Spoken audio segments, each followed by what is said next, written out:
I always believed my reliability was the glue holding our family together, until I saw the transaction that proved I was just the insurance policy. My parents had secretly wired $60,000 to my brother, Ethan, while guilt-tripping me into balancing their books for free. They called it a loan for his future, but I recognized it as the first loose thread in a tapestry of lies that would eventually force me to take everything they had built. The rain in Harbor Glen always felt more industrial than natural, a gray sheet of water that smelled of wet asphalt and river silt. It was a Tuesday afternoon, and I was standing in the middle of the loading dock at my logistics firm, watching a forklift driver maneuver a pallet of medical supplies with the precision of a surgeon. My phone buzzed in my pocket against my hip. I did not need to look at the screen to know who it was. My mother called at 2 in the afternoon because she assumed my job, being an office job, was simply a series of pauses between her crises. I let it go to voicemail. I was 33 years old. I managed a fleet of 40 trucks, a warehouse staff of 60 people, and a supply chain that covered the entire eastern seaboard. Yet to Sarah and Alan Stewart, I was simply the backup hard drive for their chaotic lives, the one who knew how to convert a PDF or fix the printer or explain why their business checking account was overdrawn again.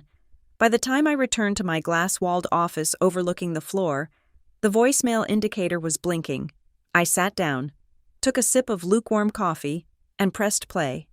"Violet, pick up," her voice said. It was breathless, frantic. "It is the invoice for the gravel supplier. Your father says the numbers do not match the statement from last month. I need you to come over after work and look at the QuickBooks. We cannot file the quarterly without it." I closed my eyes. There was no please. There was no question of my availability. There was only the assumption that my evening belonged to Stuart Stone and Timber, just like my weekends usually did.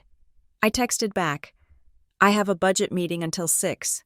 I can stop by for an hour, but I cannot stay for dinner." The reply came 3 seconds later. "We will save you a plate." This was the rhythm of my life. I was the steady heartbeat they ignored until they needed blood. My brother, Ethan, was the arrhythmia they celebrated just for beating at all. Sunday dinner was a non-negotiable clause in the unwritten contract of being a Stewart. The family home was a sprawling, drafty Victorian on the edge of town, a house that required more maintenance than my parents could afford and more heat than the furnace could provide. When I arrived, the air inside was thick with the smell of pot roast and tension. My father, Alan, sat at the head of the table, his face flushed from either the heat of the kitchen or his third glass of red wine.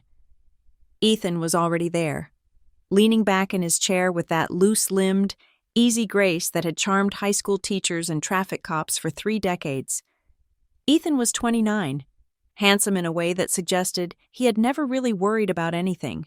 He wore a brand-new leather jacket that squeaked when he moved.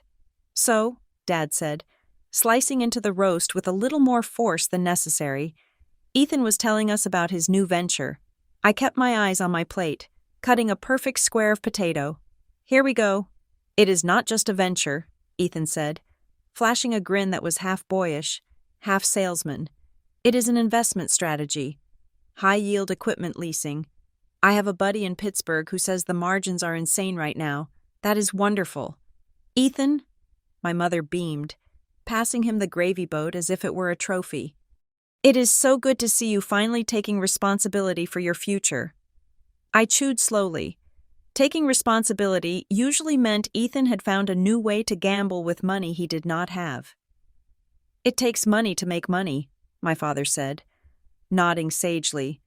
"You have to spend to expand. That is business 101. I felt the familiar prickle of irritation at the base of my neck. "Dad," I said, keeping my voice neutral, "I thought the business was tight right now. You were panicked about the gravel invoices on Tuesday." The table went quiet. My mother looked at me with a sharp, disappointed expression, the kind you give a dog that has barked during a church service. "Violet, do not bring work to the table," she chided. "We are celebrating Ethan's initiative. I am just saying." I continued, unable to help myself. "If cash flow is an issue, Maybe we should focus on stabilizing the supply chain before we start talking about high-yield leasing schemes. Ethan laughed, a short, sharp sound. Schemes. Listen to her. Always the corporate cynic. Not everything needs a 3-year projection. Vi, sometimes you have to trust your gut. Trusting your gut is why Dad is paying late fees on the lumber shipments. I said. Alan slammed his fork down. That is enough. Violet, you are so cold, my mother added softly, shaking her head.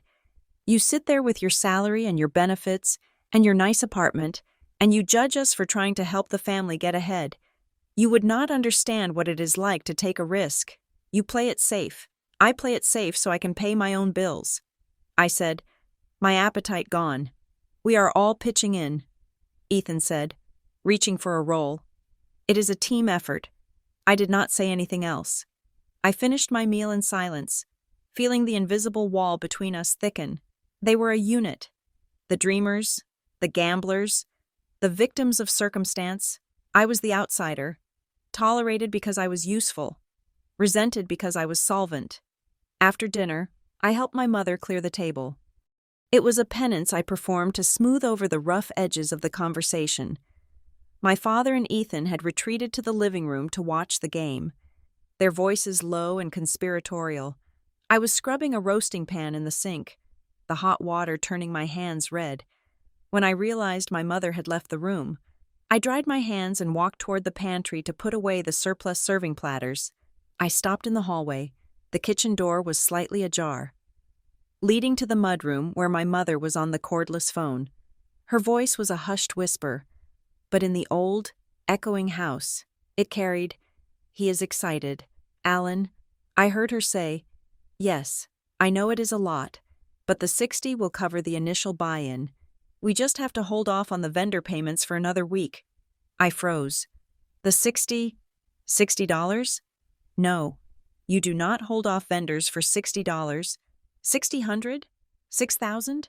It was the way she said it, the weight of the word. I stepped back into the kitchen, my heart doing a strange, fluttering double tap.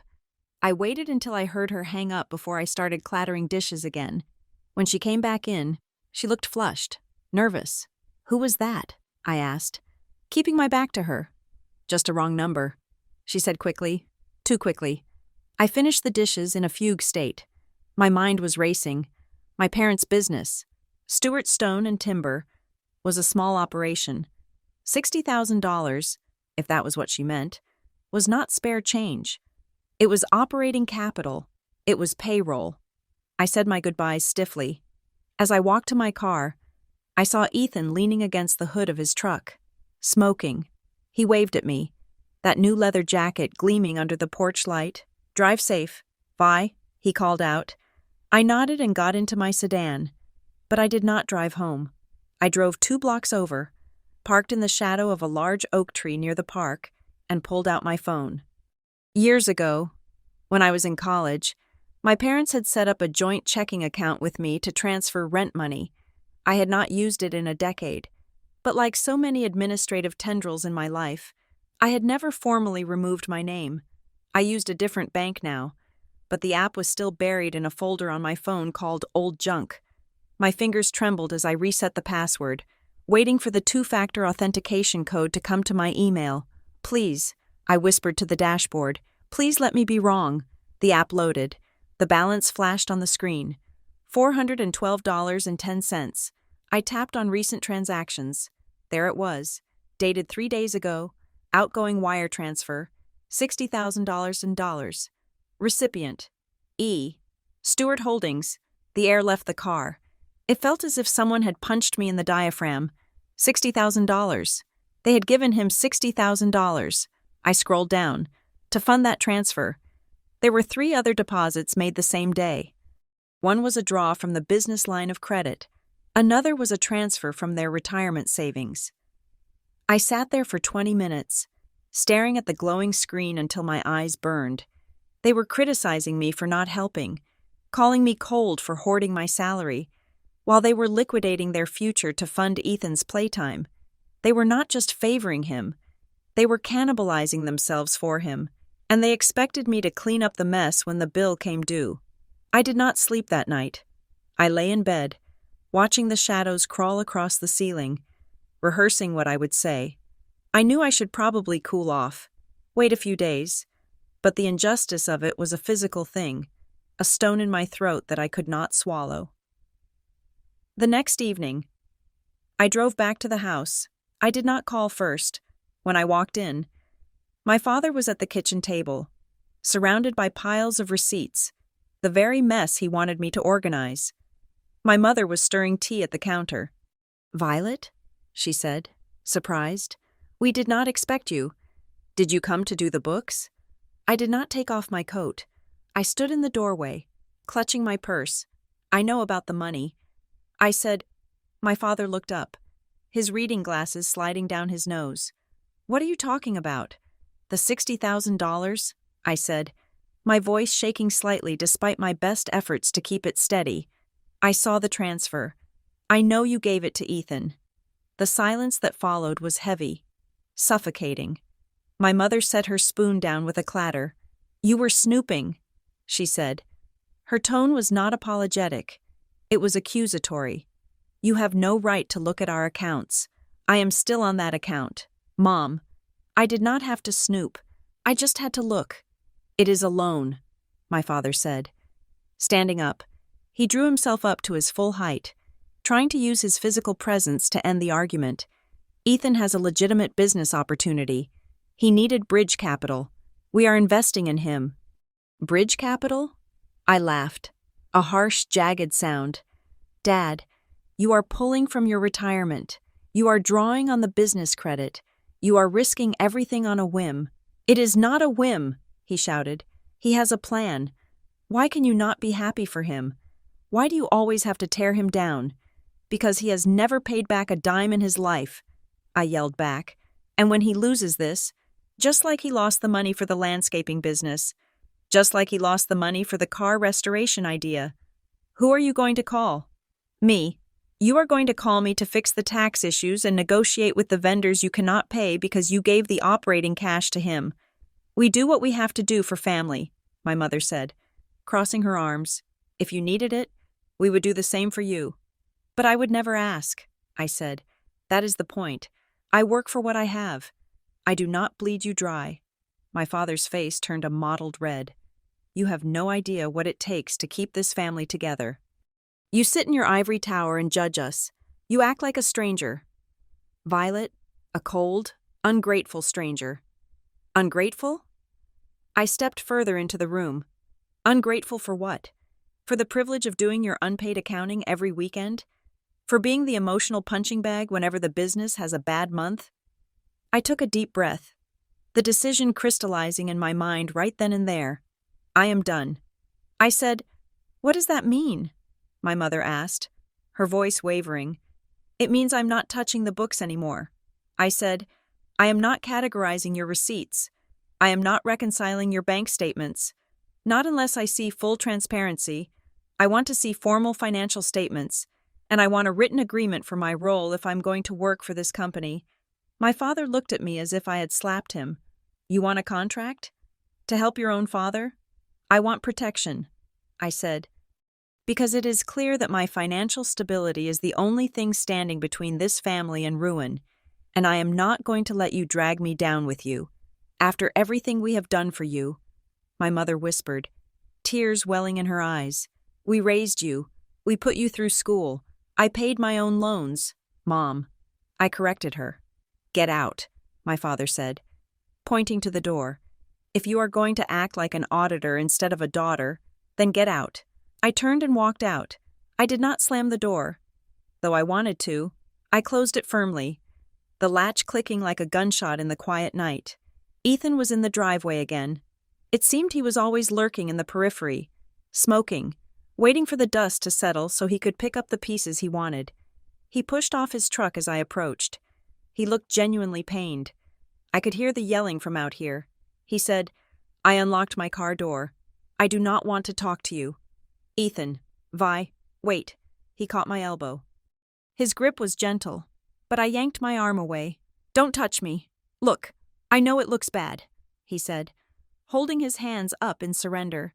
I know 60 grand is a lot, but I swear, I am going to pay it back.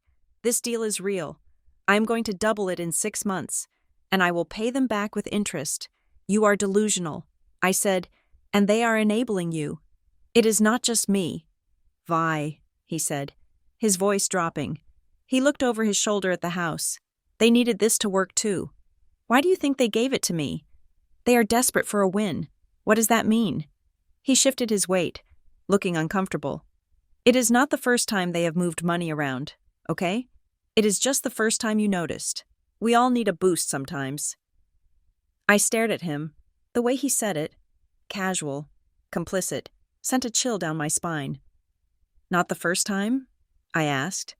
He shrugged, regretting he had said anything. Just cut them some slack. They are old. They are trying. I got into my car and locked the door. I watched him in the rearview mirror as I backed out. He looked small, illuminated by the red glow of my taillights.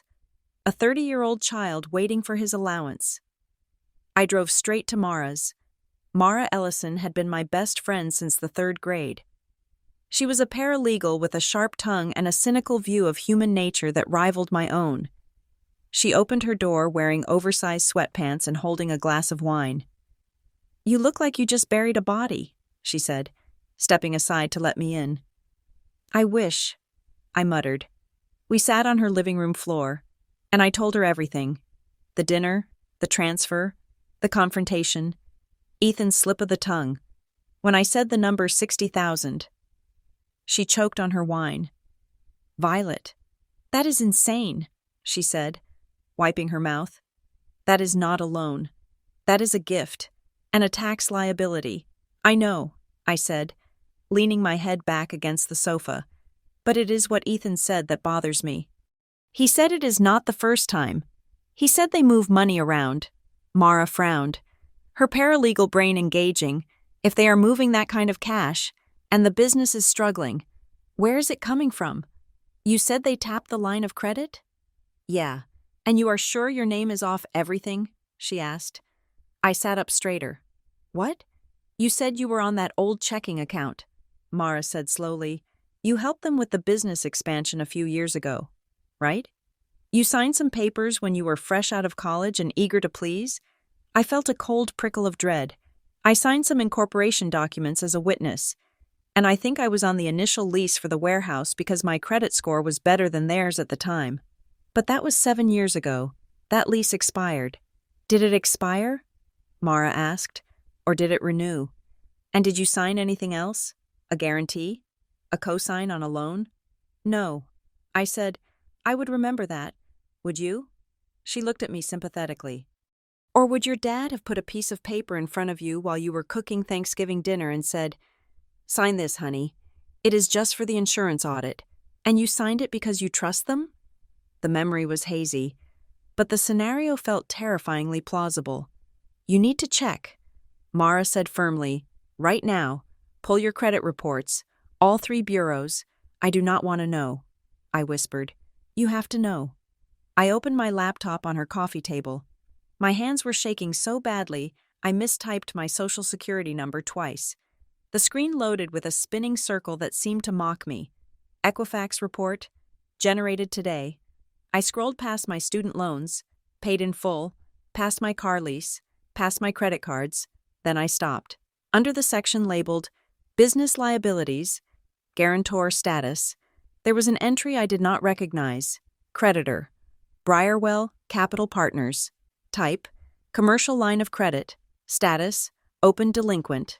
Balance, $125,000. Role, Co-Guarantor. I stopped breathing. $125,000. That is not mine, I said, my voice barely audible. Mara leaned in, reading over my shoulder. Her hand flew to her mouth. "Oh, Violet." I clicked on the details. The account had been opened 4 years ago. 4 years ago, I was living in a studio apartment, saving every penny to buy my own furniture. I had not signed for a commercial line of credit. There was another one. Creditor, Northgate Materials, LLC. Type, Secured Promissory note. Status, active, balance, undisclosed. I felt sick, physically, violently sick. They used my name. I said, the room seemed to tilt. They used my social security number, or you signed it and forgot. Mara said gently, playing devil's advocate. No, I said, staring at the screen. I stood up and paced the small room. No, I would never sign for $100,000. I worry about buying a latte. I would never sign this. Then it is fraud, Mara said. It is identity theft. And it is your parents. I sank back down onto the floor. The betrayal washed over me, colder and heavier than the rain outside. The $60,000 to Ethan was an insult. This was a weapon. They had strapped a bomb to my financial life and handed the detonator to my brother. What do I do? I asked. Mara closed the laptop lid, but the image of those numbers was burned into my retinas. You do not say a word, she said. Not yet. If you confront them now, they will shred everything. They will gaslight you until you think you are crazy. You need proof. You need to see the original documents. You need to see whose handwriting is on that signature line. I thought about my father's wounded outrage. You act like a stranger. He was right. I had to become a stranger who investigated them. I am going to the office, I said, my voice hardening. Not to do the books, to steal them. I will help you, Mara said. I looked at the window, where the rain was still hammering against the glass. The reliable daughter was dead. She died the moment I saw that credit report. I am going to find everything. I said, and if they forged my name, I am not just leaving. I am taking them down. I did not know then how deep the rot went. I thought it was just money. I thought it was just desperation. But as I sat there, formulating the first steps of a plan that would destroy my family, I realized that the favoritism I had resented for years was not just unfairness, it was a cover story, and I was about to tear the cover off. The following Saturday morning, I walked into the offices of Stewart Stone and Timber with a box of donuts and a smile that felt like it had been stapled to my face. The building was a low brick structure near the rail yard, a place that had always smelled of diesel fumes and sawdust. Today, it smelled like stagnation. I told my father I was there to help with the quarterly inventory count, a chore I had done 100 times in high school. He had been suspicious, but grateful. His relief at getting free labor outweighing his annoyance at our last argument. He was out in the yard supervising a loading crew, which gave me the run of the administrative wing. The office was quiet, save for the hum of the fluorescent lights and the rhythmic clicking of a keyboard. Denise Calder, the office manager who had been with my parents since I was 12, sat behind the front desk. She looked tired. Her graying hair was pulled back in a severe bun, and there were dark circles under her eyes that makeup could not hide. "Violet," she said, looking up with a start. "I did not know you were coming in. Just lending a hand." "Denise?" I said, setting the donuts on the counter. "I thought you might need a sugar rush. How are things?" She hesitated, her eyes darting toward the closed door of my father's office. "We are hanging in there," she said, her voice dropping to a whisper. "It has been a rough month. The suppliers are getting antsy." "Antsy how?" I asked, leaning casually against the counter. Denise sighed, picking at a loose thread on her sweater. "We are on credit hold with the lumber yard in Scranton, and the gravel pit is demanding cash on delivery. Ethan keeps telling them the checks are in the mail, or that we have these big contracts coming down the pipeline. But," she trailed off, looking pained. "But the contracts do not exist?" I finished for her. "He has been making promises." "Violet," she said, "big promises. He walks in here like he owns the place, telling me to prioritize payments to these new leasing companies I have never heard of. While our oldest vendors are calling me every hour screaming for their money, I have been patching the books together with tape and prayers for 6 months. I felt a cold knot tighten in my stomach. "Can I see the accounts payable folder?" I asked. "Just so I know what I'm dealing with for inventory valuation." Denise looked at me for a long moment. She was a good woman, loyal to a fault, but she was also frightened. I could see the calculation behind her eyes. Loyalty to the owners, versus the reality of a sinking ship. She slid a heavy binder across the desk. "Do not tell your father I showed you the raw file," she said. "He likes to curate what you see." I took the binder into the conference room and closed the door. For the next 2 hours, I did not count a single bag of cement. Instead, I used my phone to photograph every document that looked suspicious. I found invoices from vendors I did not recognize, with vague descriptions like consulting services and logistics support. I found a past due notice from the electric company buried at the bottom of a stack of delivery manifests. And then, tucked inside a folder labeled miscellaneous, I found a letter from a vendor in Ohio threatening legal action over $20,000 in unpaid materials. My hands were shaking as I snapped the photos. This was not just a cash flow problem. This was a collapse. I was just finishing up when the door opened. I jumped, nearly dropping my phone. It was Leonard Pike, the family accountant. Leonard was a man who always looked like he was sweating, even in the dead of winter. He wore a suit that was 10 years out of style and carried a briefcase that looked like it had survived a war. "Violet," he said, his eyes narrowing behind his wire-rimmed glasses. "Your father said you were counting inventory in the warehouse. I decided to start here." I said, closing the binder calmly. "The paper trail tells a better story than the shelves. Do you not think?" Leonard laughed, a nervous, wheezing sound. "Numbers can be misleading without context, Violet. That is why professionals handle them." I stood up. Crossing my arms, I saw the transfer. "Leonard, the $60,000 to Ethan. How did you book that? Was it a shareholder distribution? A loan? Or just a gift?" Leonard flinched. He walked over to the table and set his briefcase down, using the motion to avoid eye contact. "That was handled per your parents' instructions," he said stiffly. "It is a family matter. It is a business matter when the company cannot pay its electric bill." I shot back. I saw the notice. "Leonard, are you signing off on solvency statements while they are draining the operating capital?" "I work with the information provided to me," he said, his voice rising in defensiveness. "Alan gives me the receipts. I input them. That is my job." "And who reviews the final statements?" I asked, stepping closer. "Because I know my father. He does not read balance sheets. He looks at the bottom line and asks if he can buy a new truck." "So who is actually approving these numbers?" Leonard looked trapped. He wiped his forehead with a handkerchief. "The draft goes to the review email," he said. "The review email?" "Yes, the external review. I send the draft. She sends back the adjustments, and then I finalize it." "She?" I asked, my pulse quickening. "My mother?" Leonard looked at me, confusion clouding his sweaty face. I assumed it was your mother, or you." He stammered. "The email address is just Stewart Management. I thought—" He stopped, realizing he had said too much. "I only do what I'm told." "Violet," he said, snapping his briefcase shut.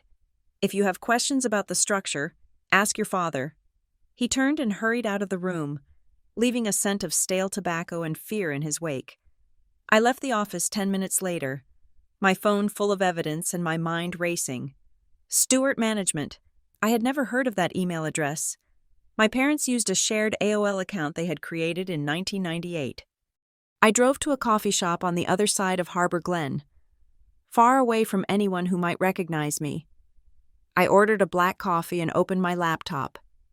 It was time to look outside the family circle. I pulled up the state's public records database. I had done this 100 times for my own job, vetting new trucking partners, but doing it for my own name felt like an invasion of privacy. I searched for Stewart Stone and Timber. The list of filings was long. Most were standard: annual reports, tax liens that had been satisfied years ago, but near the top, there was a recent UCC filing. A UCC-1 financing statement is a legal form that a creditor files to give notice that it has an interest in the personal property of a debtor. It effectively puts a lien on assets. Debtor: Stewart Stone and Timber, LLC, secured party, Briarwell Capital Partners, collateral, all inventory, accounts receivable, and equipment, now owned or hereafter acquired. It was a blanket lien. They had mortgaged the entire company. I opened a new tab and searched for Briarwell Capital Partners. They were a private lending group based in Delaware, specializing in distressed asset financing. That was corporate speak for loan sharks in suits. Then I searched my own name. Nothing came up in the public business registry, which was a small relief. But as I sat there, a notification popped up on my phone. It was an email from the United States Postal Service, the Informed Delivery Daily Digest that showed scans of the mail arriving at my apartment that day. I zoomed in on the image of a white envelope. The return address was Briarwell Capital Partners. The addressee was Ms. Violet Stewart, guarantor. I slammed the laptop shut. I felt like the walls of the coffee shop were closing in on me. It was one thing to see it on a credit report. It was another to see a physical letter on its way to my home. They knew where I lived. They knew who I was. And they considered me responsible. I drove home, my hands gripping the steering wheel so hard my knuckles turned white. The letter was waiting in my mailbox. I tore it open right there in the hallway. Dear Ms. Stewart, we are writing to verify your contact information in relation to the commercial security agreement dated August 14, 2019, regarding the credit facility extended to Stewart Stone and Timber as a co-guarantor. You are jointly and severally liable for the outstanding balance of $125,400.00. Please sign the attached acknowledgement and return it within 10 days. The date caught my eye. August 14th, 2019. I closed my eyes, searching my memory. August 2019. I had been working 60-hour weeks at my previous job. I remembered visiting my parents that summer for a barbecue. I remembered my father asking me to sign a witness line on an insurance update form because the notary was coming by later. Just sign here. Honey, it saves us a trip to the bank. I had signed it. I had signed it between flipping burgers and pouring lemonade, trusting the man who taught me how to ride a bike. I did not go into my apartment.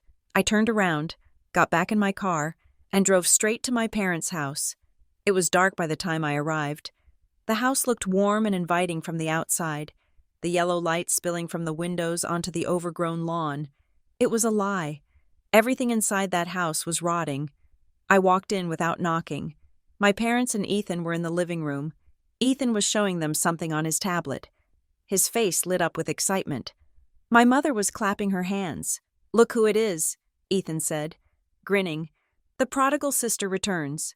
I walked over to the coffee table and threw the letter down on top of Ethan's tablet. Explain this, I said. My father picked up the letter, adjusting his glasses.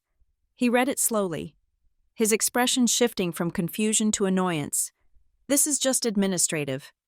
Violet, he said, tossing it back onto the table. Why are you storming in here like the police? Administrative? I shouted. They are asking me to confirm that I owe them $125,000. It is a formality, my mother said soothingly, standing up to reach for my arm. I stepped back. When we expanded the line of credit a few years ago, the bank needed a secondary guarantor with a strong credit score. Yours was the best. We just used your name to secure the rate. You used my name? I repeated, my voice trembling with rage. You forged my signature? We did not forge anything, my father said, standing up to match my volume. You signed the papers. That day at the barbecue, I signed an insurance witness form. I screamed, I did not sign a loan guarantee. You must have forgotten, he said dismissively, waving his hand. You are always so busy. Violet, you sign things without reading them. That is your fault, not ours. The gaslighting was so brazen, so practiced, that for a second, I almost questioned myself. Had I? Had I been that careless? No. I knew what I had signed. They had switched the pages, or they had used the signature page from one document and attached it to another. And what about this? I pointed at Ethan. The $60,000. Where did that go? Ethan stood up, puffing out his chest. That is invested. I put a down payment on a fleet of excavators. Excavators? I looked at him, incredulous. You do not have any excavation contracts. Not yet, he said. smugly. But once I have the equipment, I can bid on the highway expansion project. You have to have the iron on the ground to get the job. Vi, that is how the big boys play. You spent $60,000 of stolen money to lease equipment for jobs you do not have? I felt dizzy. That is the stupidest thing I have ever heard. You are betting the entire company on a gamble. It is called leverage, Ethan shouted. You would not understand because you have no vision. And if you do not get the contracts? I asked, my voice deadly quiet. Who pays the lease? Who pays Briarwell Capital? We will get the contracts, my father said firmly. Ethan has a feeling about this. A feeling. My father was risking prison and bankruptcy on my brother's feeling. I looked at the three of them. They were a closed loop of delusion. They reinforced each other's lies until they became truth. And I was the enemy because I insisted on living in the real world. I'm not going to pay this, I said, picking up the letter. I am going to dispute the signature. I am going to tell Briarwell that I never authorized this. You would not? My mother gasped, her hand flying to her throat. That would trigger an immediate default. They would call the loan. It would bankrupt us. Violet, then you should not have used my name, I yelled. If you do that, my father said, his face turning a dark, dangerous purple. You are no daughter of mine. You are trying to destroy this family. You destroyed it the minute you stole my identity. I said. I turned and walked out. I could hear my mother sobbing and my father cursing, but I did not stop. The next morning, I sat in the office of Selena Roth. She was a lawyer Mara had recommended, a woman who specialized in corporate litigation and fraud. Her office was modern, minimalist, and cold. It was exactly what I needed. I told her everything. I showed her the photos of the invoices, the UCC filing, and the demand letter. Selena listened without interrupting, taking notes on a yellow legal pad. When I finished, she took off her glasses and looked at me with clear, gray eyes. You have a mess, Ms. Stewart, she said. But you also have leverage. What do I do? I asked. Do I call the police? Not unless you want to see your parents in handcuffs by Friday, she said. And while that might be legally justified, it is usually not the outcome clients actually want when they cool down. Plus, a criminal investigation freezes the assets. If you want to save the company, or at least salvage your credit, we need to be smarter, she leaned forward. Rule number 1, do not accuse them again. Do not scream. Do not threaten. You need to gather more evidence. We need to prove a pattern of fraud, not just a one-time misunderstanding that a jury might attribute to family informality. She tapped the demand letter. Rule number 2. We notify Briarwell immediately. We send a formal letter stating that you dispute the validity of the guarantee and demand copies of the original wet ink documents.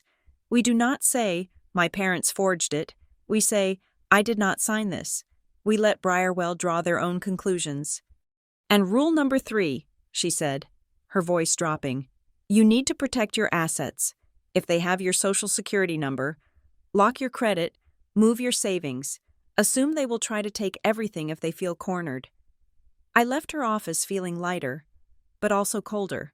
I had a battle plan. I was no longer a victim. I was a litigant. 2 days later, my phone rang. It was my mother, Violet. She said.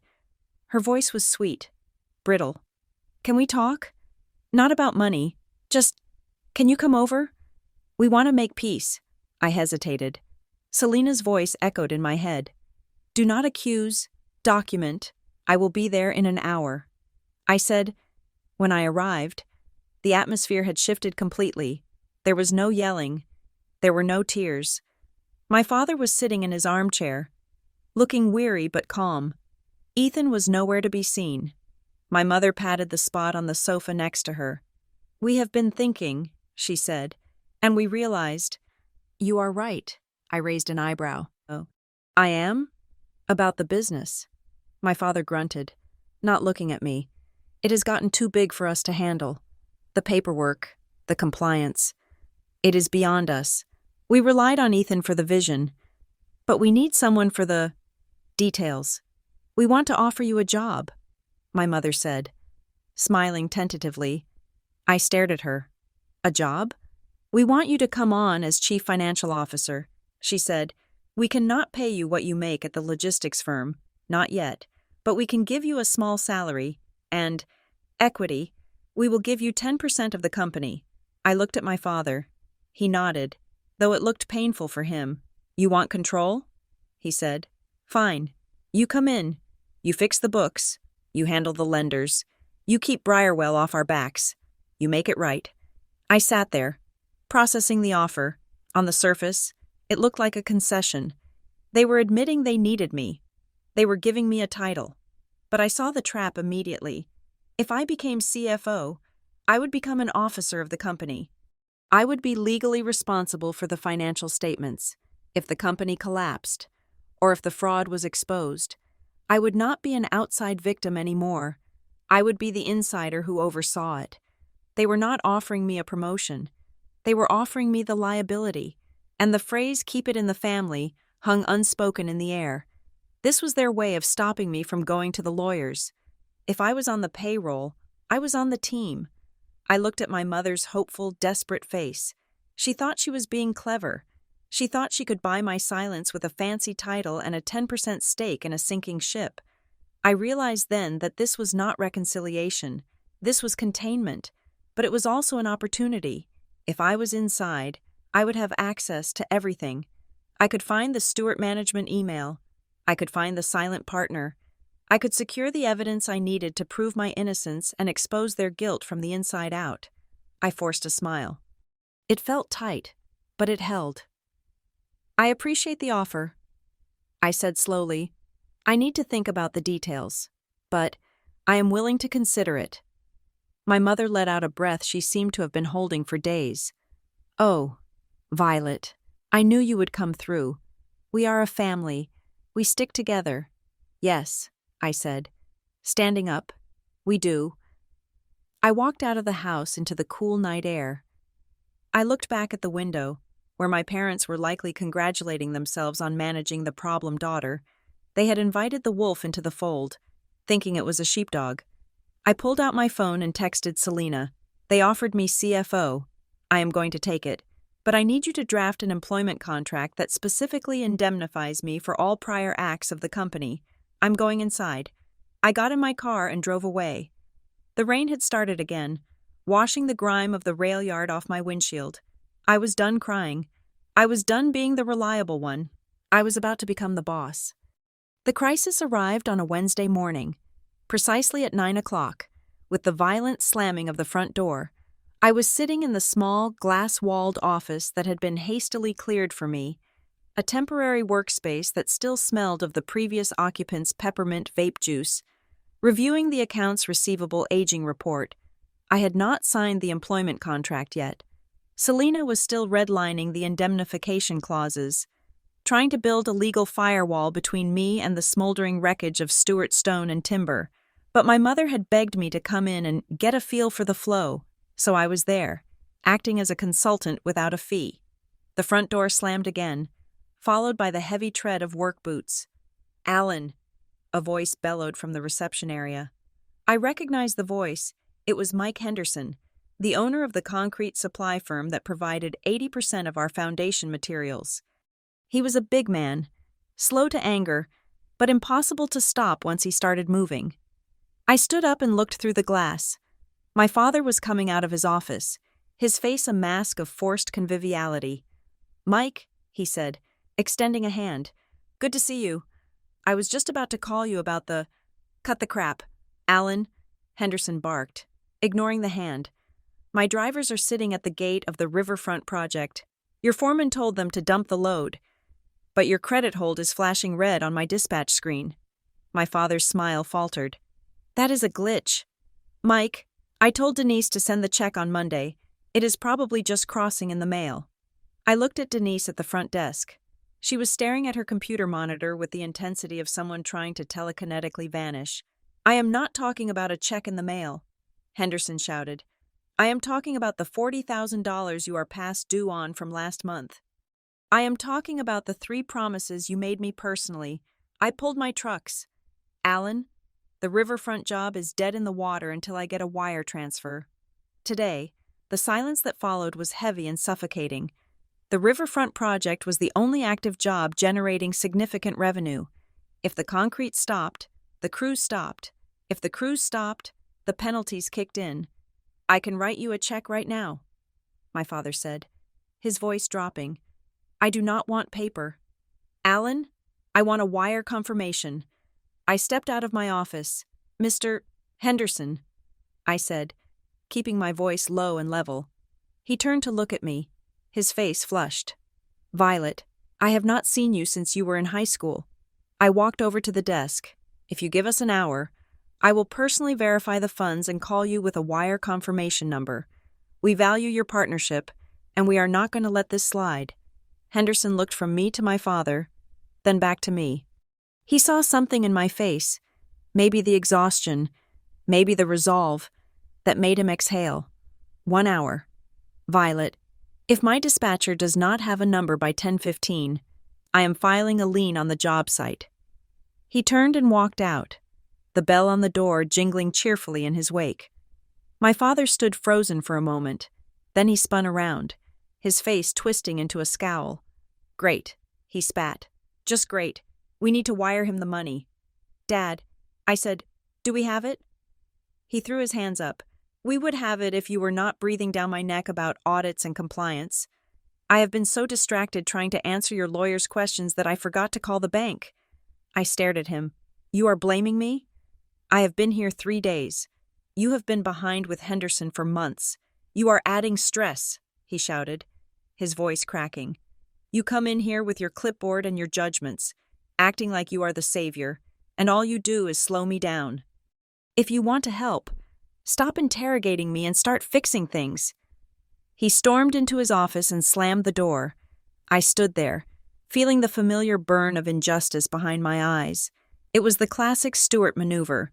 Create a disaster, panic when the consequences arrive, and then blame the nearest person for not preventing it. Denise looked up at me, her eyes wide and watery. "We do not have the money."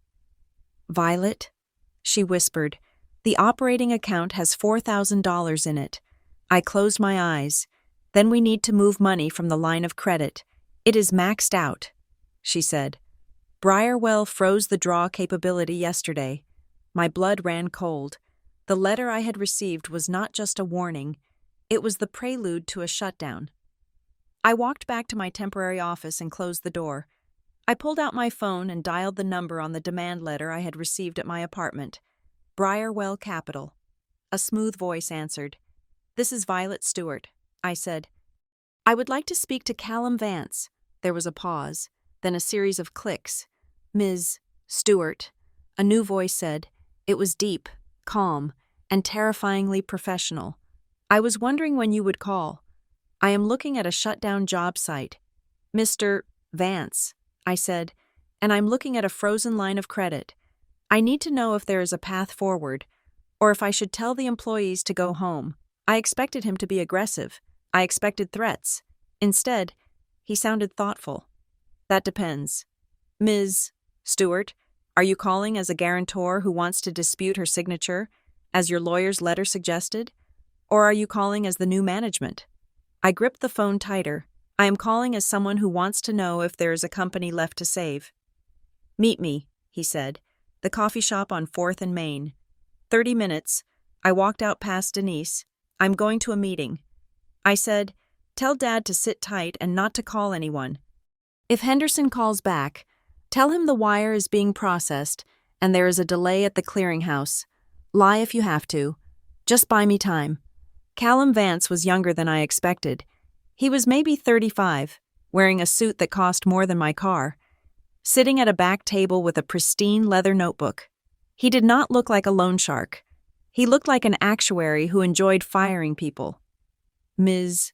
Stewart," he said, not standing up but gesturing to the chair opposite him. "Coffee?" "No, thank you." He clasped his hands on the table. "Let us be direct. Your parents' business is a corpse that has not realized it is dead yet.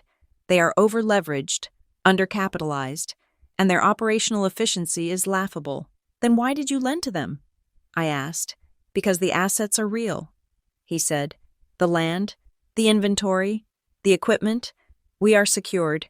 If they default, we liquidate. We make our money back plus 20%. It is a simple model. He took a sip of his espresso. But liquidation is messy. He continued, auctions take time. Legal fees eat into the margin. We prefer a turnaround. And you think I can turn it around? He opened his notebook. I looked at your background. Operations director at Nexus Logistics. You managed a fleet 3 times the size of your father's. You cut overhead by 15% in your first year. You are competent. Your father is sentimental. He slid a piece of paper across the table. This is a forbearance agreement, he said. We will unlock $50,000 of the credit line immediately, enough to pay Henderson and make payroll this week. We will restructure the interest-only payments for 6 months. And in exchange?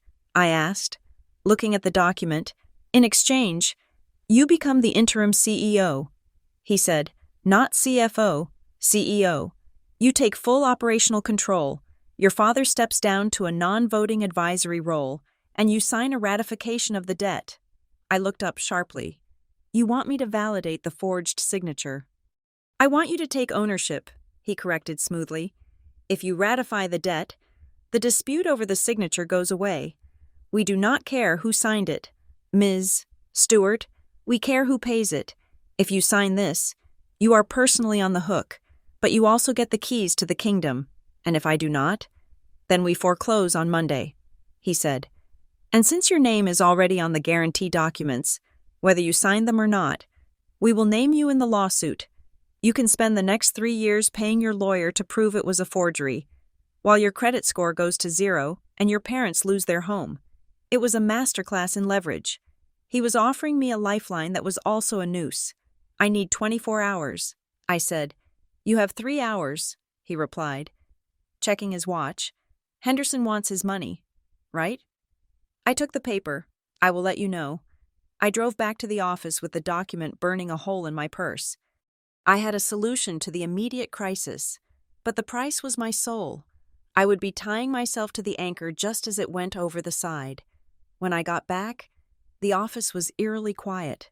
My father was gone, likely to a job site to hide from the phone. Denise was eating a sandwich at her desk, looking miserable.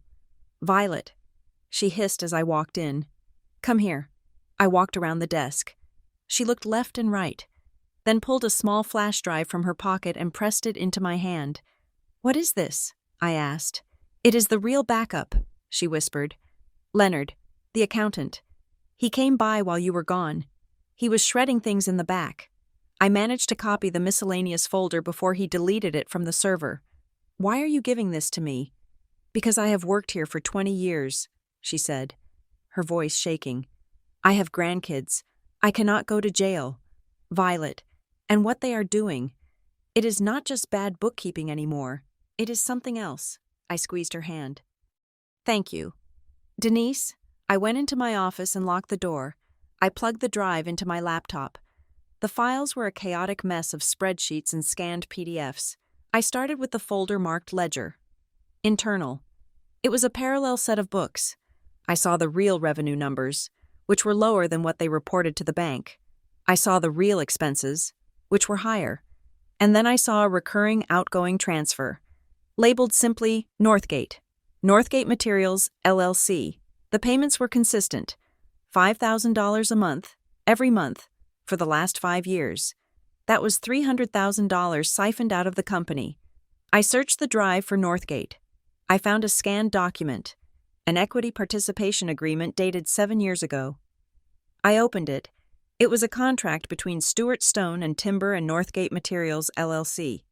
It stated that in exchange for a short-term emergency loan of $200,000, Northgate received a 20% silent equity stake in the company and a guaranteed monthly dividend, regardless of profit. I scanned the signatures. There was my father's scrawl, my mother's neat cursive, and a signature for Northgate that was illegible, just a jagged line. I quickly searched the state corporate registry for Northgate Materials, LLC. It was a Delaware holding company. The registered agent was a law firm in Wilmington. The officers were not listed. It was a ghost company. But then I saw something that made my breath catch. In the expenses tab of the spreadsheet, the Northgate payments were color-coded, and matched to the same color code were other expenses. Vehicle lease, Range Rover, $1,100 month.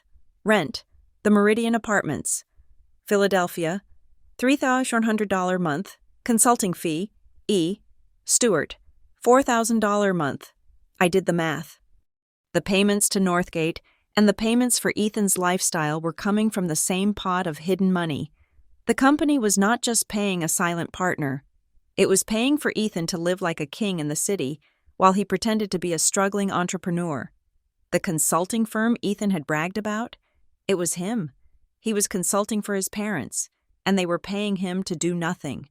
I felt a surge of rage so pure it almost felt like clarity. I grabbed my keys and the flash drive. I knew where Ethan was. He was not at the yard. He was at the site office he claimed to maintain downtown, a small co-working space above a bakery. I found him in the lounge, drinking a latte and scrolling through Instagram. He looked up, startled, as I marched in. Vi? What are you doing here?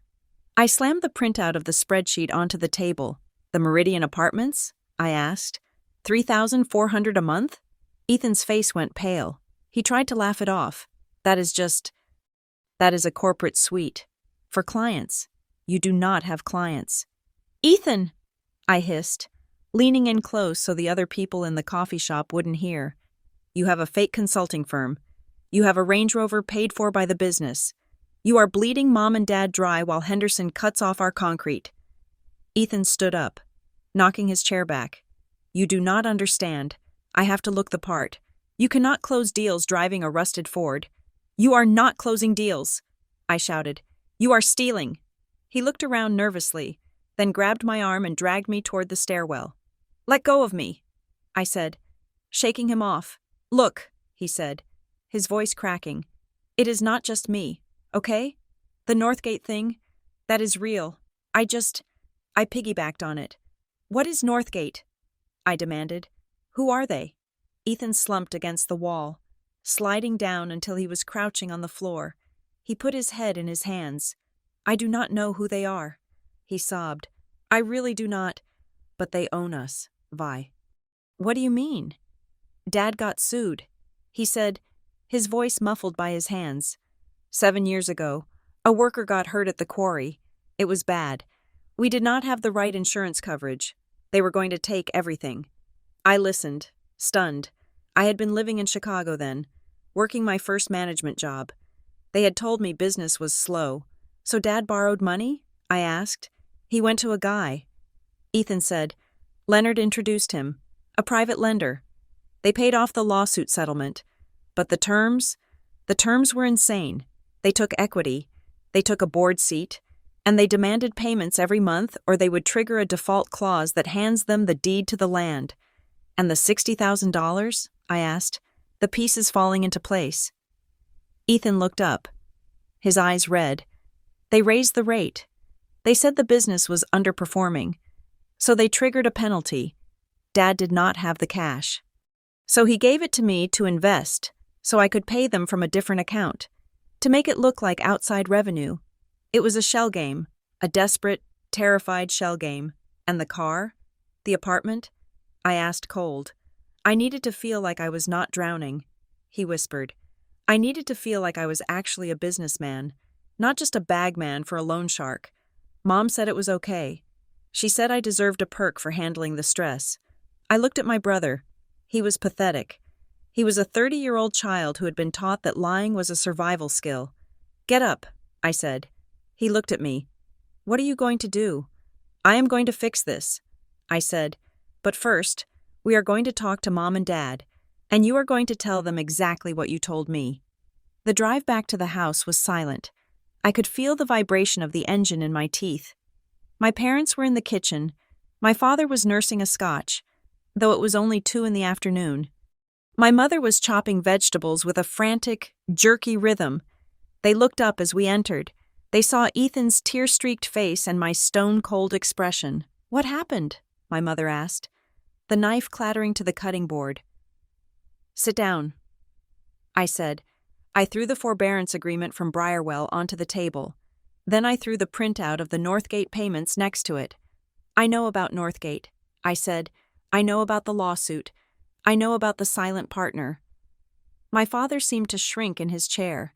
The bluster, the anger, it all evaporated, leaving an old, frightened man. We had no choice, he whispered. They were going to take the quarry. It was my grandfather's land. Violet, I could not lose it. So you sold it piece by piece instead? I asked. And you forged my name to Briarwell to pay Northgate? My mother stepped forward. We did not do it to hurt you. Violet, you committed a felony. Mom, I shouted. You signed my name to a $125,000 guarantee.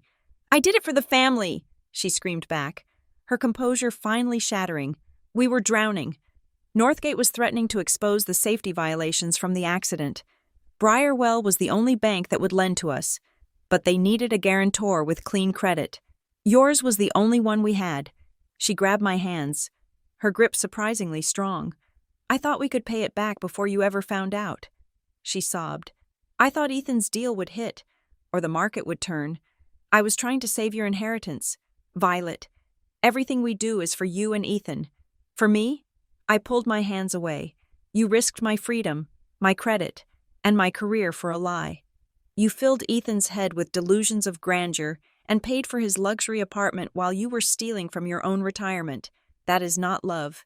That is cannibalism. I looked at the three of them. My father, broken by his own pride. My mother, twisted by her desperate need to maintain appearances.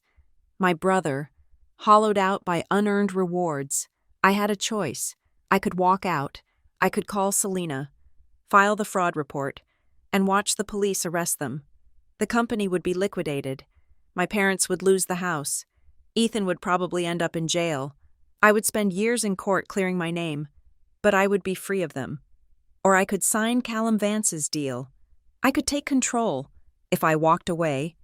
The employees, Denise, the warehouse guys, the drivers, would lose their jobs.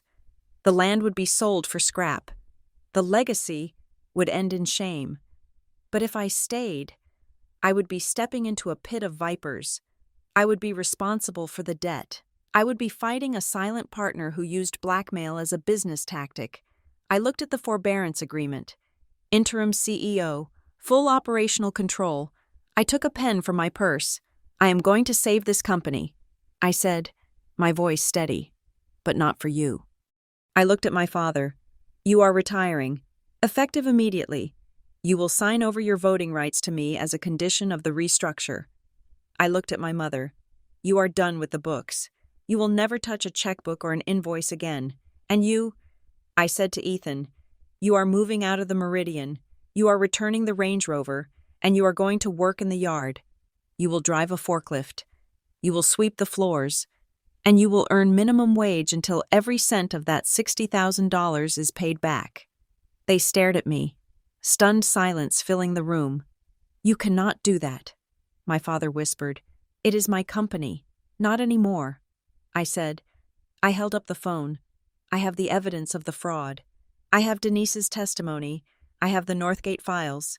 You can either sign the voting rights over to me and let me handle Briarwell, or I walk out that door and drive straight to the district attorney. My father looked at my mother.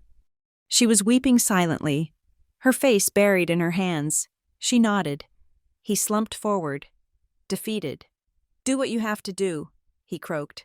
I signed the Briarwell agreement. The ink looked black and sharp against the white paper. I was no longer just the daughter. I was the CEO, and I had just declared war on my own family's history. I am taking the keys, I said. I gathered the papers and walked out. The rain had stopped, leaving the world wet and glistening. I felt a strange, cold calm settle over me. I had isolated the liability. I had protected the employees. Now I just had to survive the silent partner. I dialed Callum Vance. I have the agreement, I said. Release the funds. Done, he said. Welcome to the big leagues. Ms. Stewart. I hung up. I did not feel like I was in the big leagues. I felt like I was in the trenches, and the enemy was just over the hill. The paperwork sat on the conference table like a physical barrier between my past and my future. It was a stack of documents 3 inches thick, drafted by Selena Roth in a marathon overnight session that had cost me $1,500 in rush fees. My parents sat on the other side of the table.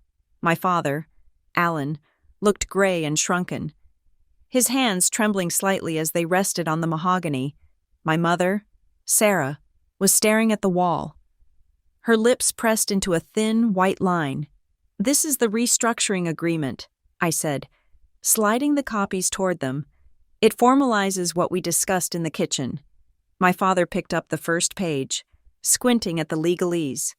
"Majority voting control," he read, his voice raspy. 51% of the voting shares transfer to Violet Stewart immediately. It is the only way. "Dad," I said, "I am injecting $50,000 of my own savings to cover the immediate payroll and the vendor hold with Henderson. In exchange, I get the wheel, not as a figurehead, as the owner." He slammed the paper down. "This is theft, Violet. Pure and simple. You are using a crisis to steal the company I built from the ground up. I am using my own money to buy a burning building so the people inside do not die," I countered, keeping my voice flat. "Briarwell Capital has agreed to pause the foreclosure, but only if this agreement is signed. They do not trust you anymore. Dad, they trust the turnaround plan I submitted." My mother finally looked at me. Her eyes were wet, but her expression was one of cold fury. "We are your parents," she said. "You are treating us like delinquent employees, because that is what you are." I wanted to say. Instead, I pointed to the signature line. "You have a choice. Sign this, and you keep your pensions, your health insurance, and a minority stake. Do not sign it, and Briarwell liquidates everything on Monday. You lose the house, you lose the cars, and the district attorney gets a call about the identity theft." My father picked up the pen. He looked at it as if it were a knife. "You are stealing the legacy," he muttered. He signed it. My mother followed suit, her signature shaky and small. I took the documents back. I did not feel triumphant. I felt heavy. I had just saved them. But to them, I was the executioner. The next morning, the reality of the Briarwell deal set in. Callum Vance had been true to his word. The credit line was unlocked, but the strings attached were made of steel wire. I had signed a personal performance guarantee. If the company did not hit specific revenue targets in 90 days, Briarwell could remove me and liquidate anyway. I had placed myself directly in the line of fire. I needed to stop the bleeding. That meant finding out exactly where the blood was going. I started with the consulting payments. I pulled every invoice from E. Stewart Holdings and cross-referenced them with the bank records Denise had given me. Ethan had been billing the company $4,000 a month. But when I looked at the canceled checks, they were not endorsed by Ethan. They were deposited into a business account at a bank in Wilmington, Delaware. I traced the routing number. It belonged to an entity called Else P. Management Services, L.Y.P. Leonard Pike. I felt a cold snap of realization.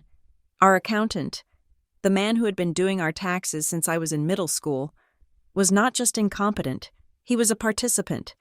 I called Leonard's office and told him we needed a reconciliation meeting to prepare for the Briarwell audit. He arrived at 2 o'clock, sweating as usual, clutching his battered briefcase.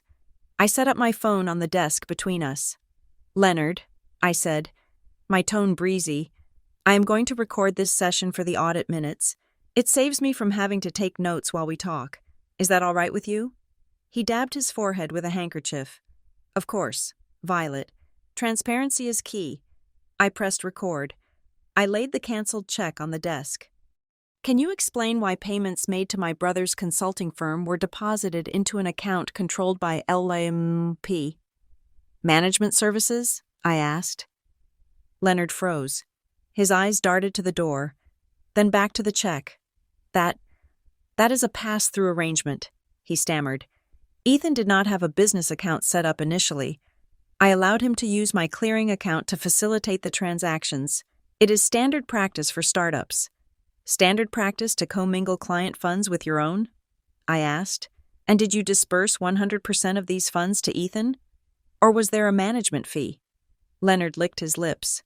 There were administrative costs. How much? Leonard? He looked at the recording device. Violet, please, this is complicated. How much? 40%, he whispered. I stared at him.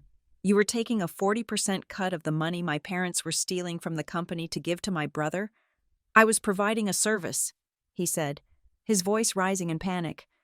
I set up the LLCs. I managed the filings so the IRS would not flag the transfers as gifts.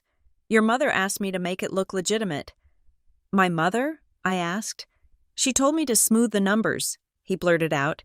She said Ethan needed the money, but your father would have a heart attack if he saw the raw totals on the monthly P&L. She instructed me to categorize the payments as consulting fees and to bury the rest in the miscellaneous ledger. She said, do whatever it takes to keep the peace, Leonard. So I did. I leaned back. And the Northgate payments? The silent partner? Leonard went pale. I do not touch the Northgate file. That goes directly to the holding company. I just cut the checks. I stopped the recording. Get out. I said, Violet, wait. You are fired. Leonard, and if you try to contact my parents, I will hand this recording to the State Board of Accountancy. He fled the office, leaving the check on the desk. I sat there for a long time. My mother had not just looked the other way. She had engineered the deception. She had weaponized the accountant to hide the truth from my father, or perhaps from herself. I went to find Ethan. I needed to know how deep his complicity went with Pike, but Ethan was gone. His desk in the corner of the warehouse, the punishment post I had assigned him to, was empty. His vest was draped over the chair. I drove to my parents' house. They were sitting in the living room, looking like ghosts in their own home. Where is he? I asked. My mother looked up, her eyes red and swollen. He is gone, she said, handing me a piece of paper. It was a note, scrawled on the back of a napkin. I can't do this anymore. Tell Vi she wins.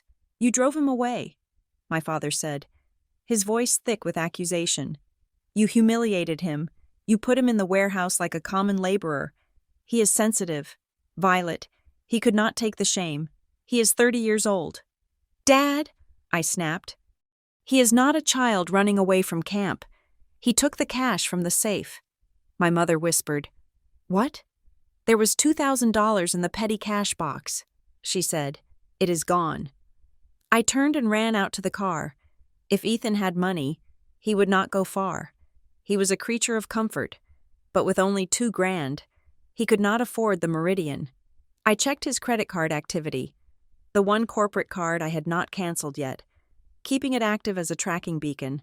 A charge had posted an hour ago, the Starlight Motor Inn, just off the interstate. I found his truck in the parking lot.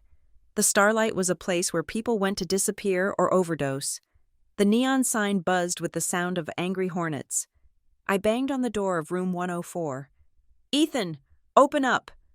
Silence. I pounded again. I am not leaving. Ethan, I have the spare key to your truck. I will have it towed. The door opened a crack. The chain was still on. Ethan peered out, looking disheveled and terrified. Go away, Vi. Open the door. He undid the chain and let me in. The room smelled of stale smoke and cheap sanitizer. Ethan sat on the edge of the bed, his head in his hands. I found out about Pike, I said, standing over him. I know he was skimming 40% of your allowance. Ethan laughed, a dry, humorless sound. Is that what you think? That Pike was stealing from me? Wasn't he? Ethan looked up. Vi, Pike wasn't stealing. That 40% was the VIG. The VIG? I asked, confused. The interest, he said, for the short-term loans. What loans? The $60,000, Ethan said, his voice shaking. You think I spent that on equipment? You think I am that stupid? You told me you did. I lied. I used it to pay off the arrears to Northgate. I felt the room tilt. The arrears? Mom and Dad missed 3 payments to Northgate last year. Ethan said, the silent partner. They have a guy. He came to see me. He said if the payments were not made current, they would enforce the default clause and take the land. But they also said something else. What? They said accidents happen, Ethan whispered. They said it would be a shame if the warehouse caught fire, or if someone got hurt on a job site again. I stared at him. This was not corporate maneuvering. This was organized crime. So the $60,000... I trailed off. Mom and Dad gave it to me to pay them. Ethan said they could not wire it directly because the bank monitors their transfers to Northgate now, so they washed it through me. They made it look like a loan to their son so they could pull the cash out without triggering a compliance alert. Pike set it up. He took his cut for handling the risk. And you? I asked. Why did you play along? Because I was scared, Ethan shouted, tears streaming down his face. Because they threatened Mom and Dad. I was trying to protect them. Vi, I am the only one who knows how dangerous these people are. You are playing CEO with a spreadsheet, but we are dealing with people who break legs. He fell back onto the bed, curling into a ball. I looked at my brother.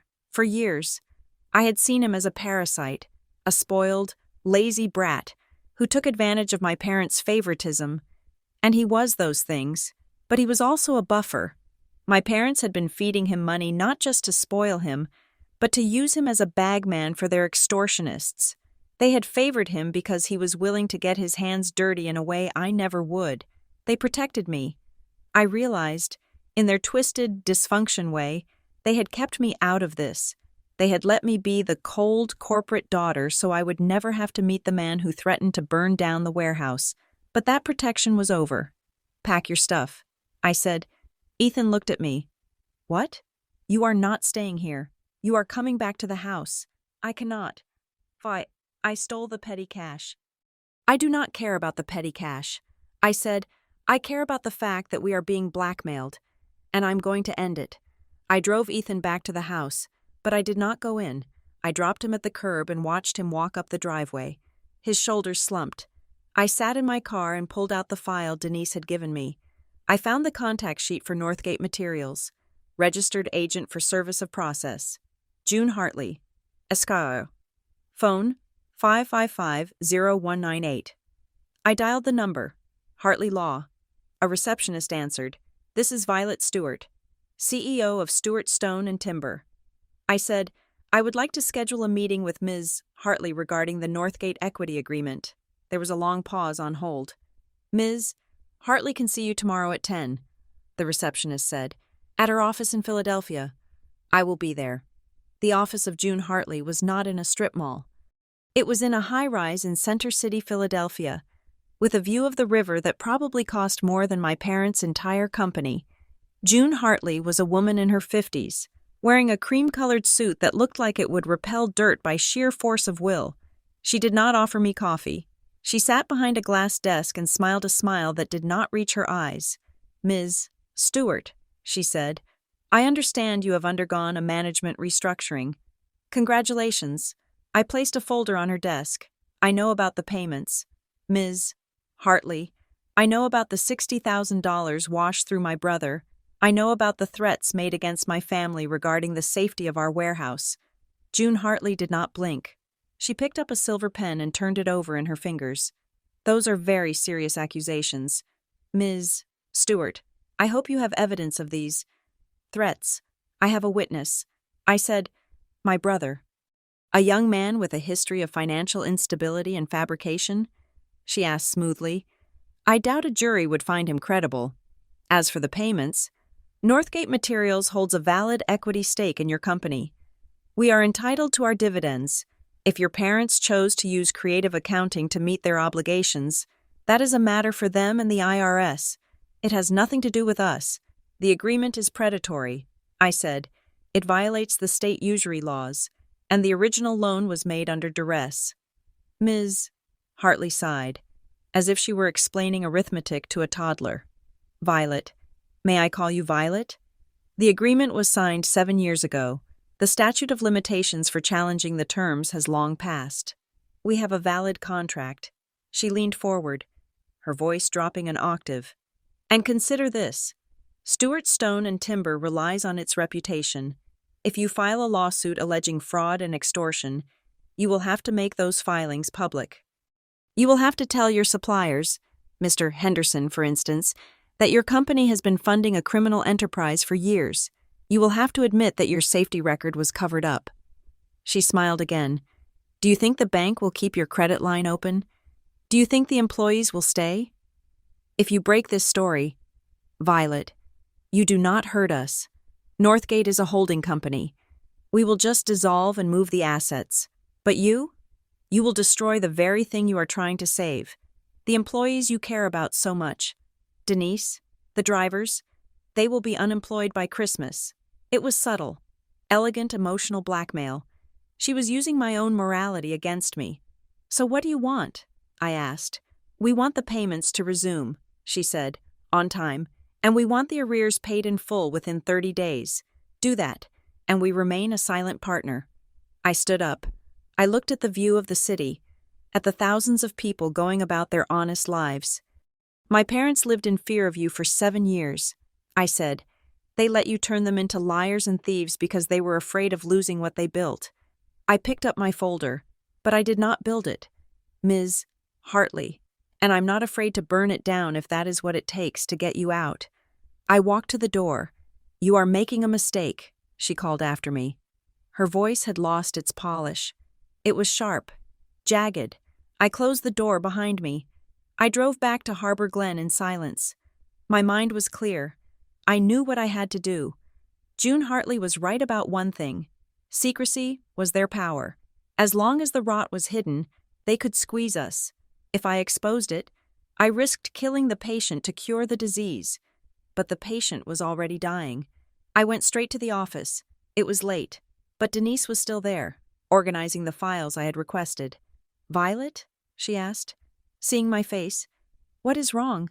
"I need you to call an emergency all-hands meeting for tomorrow morning," I said. 7 a.m., before the trucks roll. "Everyone?" she asked. "Everyone." I said, "Drivers, warehouse, admin, and tell my parents and Ethan to be there." I went into my office and opened my laptop. I drafted a document. It was not a press release. It was a declaration. To the Board of Directors and Staff of Stewart Stone and Timber. From Violet Stewart, CEO. Subject: Notice of legal action and restructuring. I typed steadily for 2 hours. I outlined the discovery of the Northgate Agreement. I detailed the unauthorized transfers. I admitted to the compliance failures of the past management. Then I opened a new email to Selena Roth. File the complaint. I wrote, "Declaratory judgment against Northgate Materials to void the contract based on fraud and duress, and file a civil fraud complaint against Leonard Pike and L.S.P. Management Services." I paused. Then I added one more line. "Prepare a self-disclosure packet for Briarwell Capital. I am telling them everything before they read it in the court filings." I hit send. I was going public. Not with gossip, but with the law. I was going to drag Northgate into the light of day. If the company survived, it would be because it was clean. If it died, at least it would die fighting. I leaned back in my chair. The office was dark. Save for the glow of my screen, I felt a strange sense of peace. I had spent my life trying to be the reliable one, the one who fixed things quietly. But silence was what had allowed this to happen. Tomorrow, I would be loud. The arrival of the forensic auditors on Monday morning felt less like a business procedure and more like a crime scene investigation. They were a team of 3 from a specialized firm in Philadelphia. Men and women who wore gray suits and expressions of professional detachment. They did not care about the family legacy. They cared about the math. I had authorized their entry at 7 in the morning. By 8, they had cloned the hard drives. By 9, they had requested access to the physical archives in the basement, a dusty, windowless room where my father kept 30 years of invoices in cardboard boxes labeled with black marker. My parents did not take the invasion quietly. When I attempted to log into the main server to grant the auditors permission for the bank feed, the screen flashed red. Access denied. I tried the admin password. Invalid. I walked out to the front desk. Denise was staring at her screen, her hands hovering over the keyboard. "I cannot get in." "Violet," she said, her voice trembling. "My login has been revoked." I looked toward my father's office. The door was locked. Through the blinds, I could see him sitting at his desk, typing furiously with 2 fingers. I walked to his door and tried the handle. Locked. "Dad, open the door," I said loud enough to be heard through the wood. "Go away." "Violet," he shouted back. "You are not authorized. This is my company, and I am locking down the perimeter." He had changed the admin passwords. It was a petty, desperate move, like a child holding his breath until he turned blue. I turned to the warehouse. The floor supervisors, Jim and Marco, were watching from the doorway. They were big men, covered in stone dust, who had worked for Stewart Stone and Timber since I was in diapers. They knew the truth. They had seen the shortages, the angry vendors, the decline. "Jim, Marco," I said, "I need the server room unlocked, the physical key." Jim looked at the closed office door, then at me. He reached into his pocket and pulled out a key ring. "We just want to get paid." "Violet," he said, tossing me the keys. I unlocked the server room myself. I had the IT consultant I had hired reset the system from the physical console, locking my father out of his own network. Within 20 minutes, we were back online. The auditors went back to work. My father emerged from his office an hour later, looking defeated and small. He did not yell. He just walked past me, got into his truck, and drove away. I thought I had won the skirmish. I did not realize he had gone to get reinforcements. The blow landed on Tuesday afternoon. I was in the conference room with the lead auditor, a sharp-eyed woman named Sarah Jenkins, reviewing a preliminary cash flow analysis. The front door chimed. I expected a courier. Instead, a uniformed deputy sheriff walked in. "Violet Stewart?" he asked, looking around the room. I stood up, a cold stone forming in my stomach. "I am Violet." He walked over and handed me a thick envelope. "You have been served. Ms. Stewart, this is a temporary protection order and a notice of civil litigation." I took the envelope. My hands were shaking. I opened it right there. The legal language was aggressive, designed to inflict maximum reputational damage. Plaintiffs. Alan and Sarah Stewart allege that the defendant, Violet Stewart, has engaged in a pattern of elder harassment, coercion, and intimidation. The defendant is accused of forcing the plaintiffs to sign legal documents under duress, hijacking business operations, and causing severe emotional distress. The plaintiffs seek an immediate injunction to bar the defendant from the premises of Stewart Stone and Timber. I stared at the paper. They were accusing me of abusing them. They were twisting my intervention, my attempt to save them from prison, into a narrative of a greedy daughter bullying her aging parents. I looked up at the deputy. "This is a lie," I said. "I am the CEO. I have a signed employment agreement and a voting trust. That is for the judge to decide." "Ma'am," the deputy said, touching the brim of his hat, "the hearing is on Thursday. Until then, you are to stay 50 feet away from the plaintiffs." He left. The office was deadly silent. Denise was weeping softly at her desk. The auditors were pretending not to look, but I could feel their judgment. I called Selena Roth immediately. "This is a tactical nuke," Selena said after I read her the filing. "They know they cannot win on the corporate law, so they are attacking your character. They want to muddy the waters so Briarwell gets spooked and pulls your backing. Can they lock me out?" I asked. "Not legally," she said. "The voting trust is valid. But practically? This creates a nightmare. If you go to the office and your parents are there, you are violating the order. They can have you arrested. So I have to leave?" "No," Selena said, her voice sharpening. "You file a counter-motion immediately. We attach the audit findings.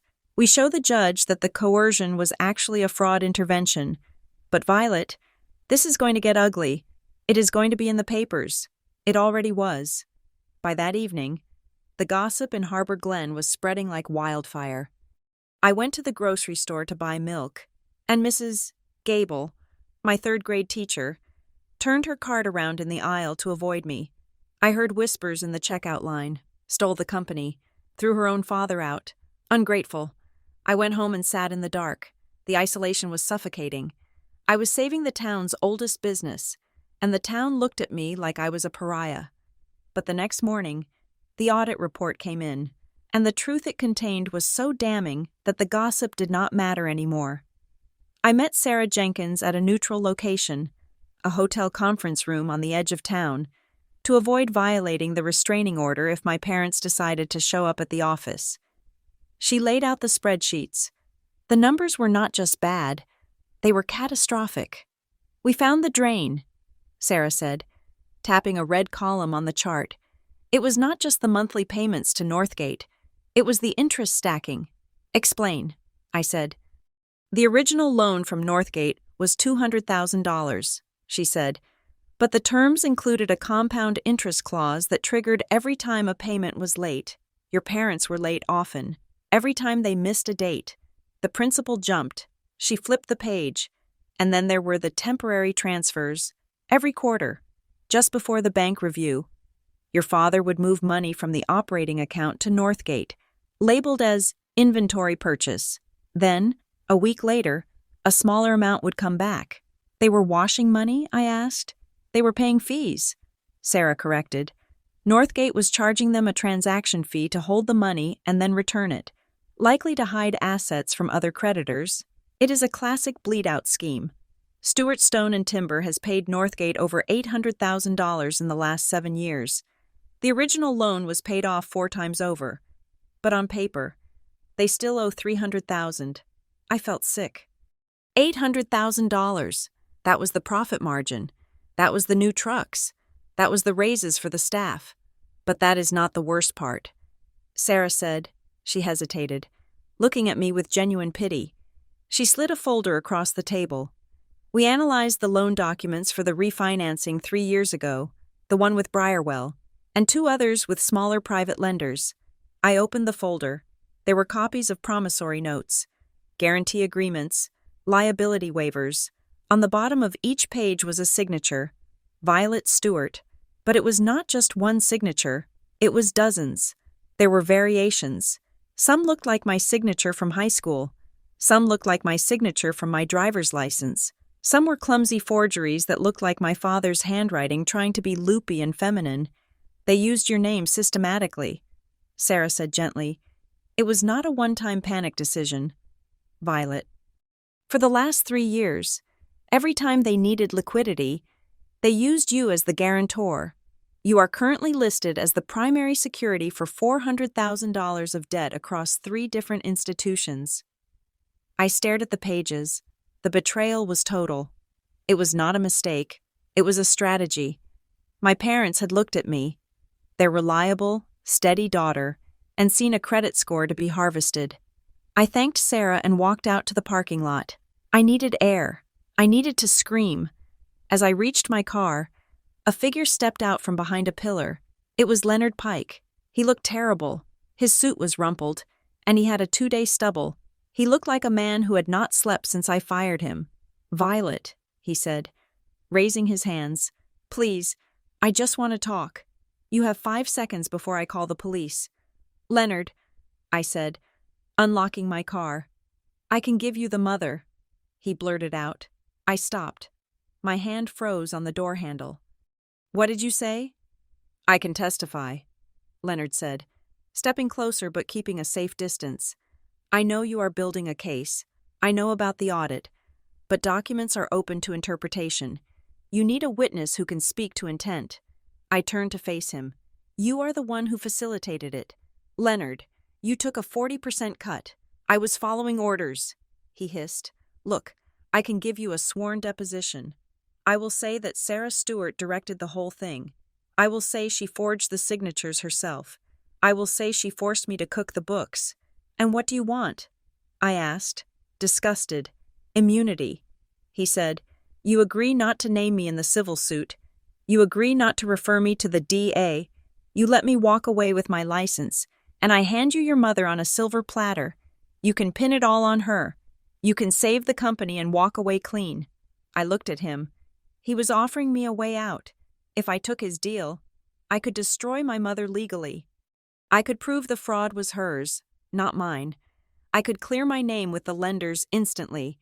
All I had to do was let the professional enabler go free and send my own mother to prison. It was a brutal, efficient calculation. It was exactly the kind of deal a CEO would make. "I need time," I said. "You have until the hearing on Thursday," Leonard said. "After that, I lawyer up and I deny everything." I drove to my parents' house. I did not care about the restraining order. I did not care about the sheriff. I walked up the driveway. My father's truck was there. Ethan's truck was there. I banged on the door. "Violet," came my father's voice from inside. "You are violating the order. I am calling the sheriff." "Call him," I shouted. "But open the door first, or I will kick it in." The door opened. My mother stood there. She looked smaller than I had ever seen her. Her defiance had eroded into a brittle, fragile shell. I walked past her into the kitchen. My father was reaching for the phone. "Put it down, Dad," I said. I threw the folder of forged signatures onto the table. They fanned out like a deck of playing cards. "I know about the 400,000. I said, "I know about the systematic identity theft." My mother flinched. "And I just met with Leonard Pike," I continued, my voice cold. "He offered me a deal. He is willing to testify that you, Mom, were the mastermind. He says you directed him to forge the signatures. He says you ordered the fake invoices." My mother's face went white. "Leonard, he would not. He would," I said, "to save his own skin. He wants immunity. If I give it to him, he buries you." My father stared at my mother. "Sarah, is that true?" My mother sank into a chair. She looked at her hands. "I signed them," she whispered. I felt the air leave the room. "You signed what?" I asked. "The first one," she said, her voice barely audible. "The Briarwell guarantee. Leonard brought it to the house," he said. "He said we needed it to pay the Northgate extortion. He said you would never know. I thought it was just paperwork." "Just paperwork?" I screamed. "It was my life. And then," she continued, tears spilling over. "Then the next time, Leonard just did it," he said. "I will handle it. Sarah," he said. "We are just extending the existing facility." I did not stop him. I was so scared of Northgate. I just wanted the calls to stop. She looked up at me. "I never wanted to hurt you, Violet. I was trying to keep the wolves away." She was admitting it, but she was still minimizing it. She was still casting herself as the victim of circumstance, not the perpetrator of fraud. Then Ethan walked into the kitchen. He looked different. He was wearing work clothes, stained jeans and a flannel shirt. He had been working in the yard. Actually working. For the first time in years. He put his phone on the table. It was not just calls. "Mom," he said quietly. He looked at me. "Play the voicemail." "Vi." I looked at the phone. There was a saved message from a blocked number. I pressed play. The voice was distorted, digital, but the menace was clear. "Mr. Stewart, we notice the payment is short again.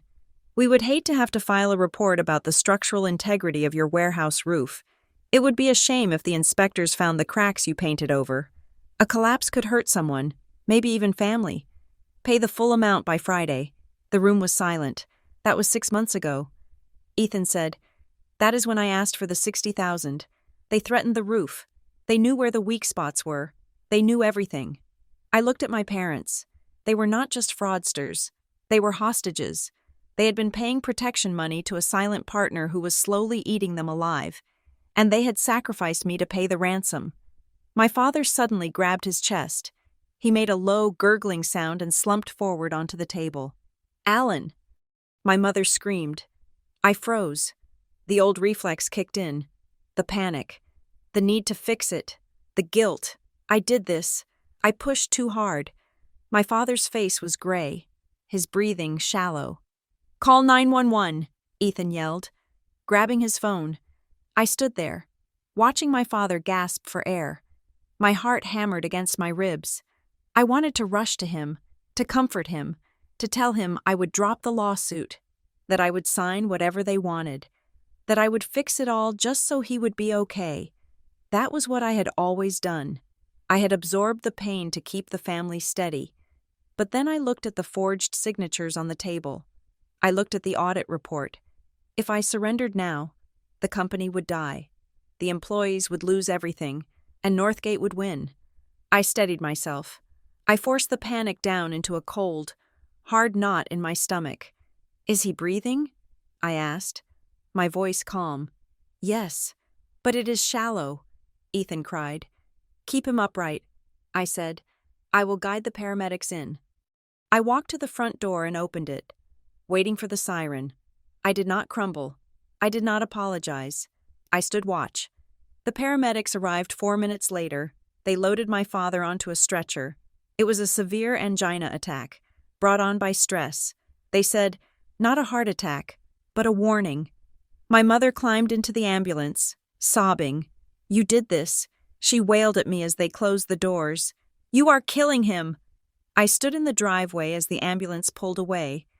Ethan stood next to me. "He will be okay," Ethan said, though he sounded unsure. "I know." I said, "Vi," Ethan said, looking at me with a strange expression. "You are not going to stop, are you?" "No," I said. "Even if it kills him? The lies are what is killing him." "Ethan," I said, "I am just the surgeon cutting out the cancer. It hurts, but it is the only way to survive." I turned to him. "I am not taking Pike's deal." I said, "You are not?" "No. I am not going to let a crook walk free just to punish Mom. I am going to take them all down. Pike, Northgate, everyone." I looked at the house that had been built on secrets. "Tomorrow is the hearing." I said, "I am going to the judge. I am going to get that restraining order lifted. And then I am going to file the civil complaint against Northgate." I looked at my brother. "I need you to testify. Ethan, not against Mom, but against Northgate. I need you to play that voicemail in court." Ethan swallowed hard. He looked terrified. "If I do that," he said, "they might come for me." "Let them come," I said. "I will be waiting." I walked to my car. I had a board meeting to prepare for. I had a lender negotiation to finalize, and I had a war to win. I drove back to my apartment, but I did not sleep. I sat at my kitchen table, drafting the final affidavit. I, Violet Stewart, hereby assume full operational control of Stewart Stone and Timber. I was done being the victim. I was done being the daughter. I was the CEO. And tomorrow, I was going to clean house. The complaint was 70 pages long. It sat on the desk of the clerk of the court like a block of concrete, heavy enough to crush the lies that had suffocated my family for a decade. I filed the civil action on a Tuesday, the same day my father was discharged from the hospital. I had instructed Selena Roth to be surgical. We named Leonard Pike, NLP, Management Services as primary defendants for fraud, breach of fiduciary duty, and conversion of funds. We named Northgate Materials, LLC, as a defendant for predatory lending and extortion. But when it came to my parents, I threaded a needle so fine it hurt my eyes to look at it. I named Alan and Sarah Stewart as nominal defendants, necessary parties to the suit because they were the signatories. But I framed the narrative carefully. In the legal filing, they were not the masterminds. They were the victims of undue influence, elderly exploitation, and professional malpractice by their accountant. It was the only mercy I had left to give. I was giving them a lifeboat, provided they were willing to get in and row away from the captain's chair. 2 days later, I sat across from Callum Vance at Briarwell Capital. The air in his office was filtered and cool, smelling faintly of lemon polish. He had the audit report in front of him. He flipped through the pages, his expression unreadable. "This is a horror show." "Violet," he said, closing the folder, "you have a phantom equity partner draining cash, an accountant who is skimming 40% off the top, and a guarantor list that looks like a practice sheet for a forgery class." I sat straight, my hands clasped on the table. "That is the past. Mr. Vance, the audit identifies the leaks. I have already plugged them. Pike is fired and sued. The Northgate payments have stopped.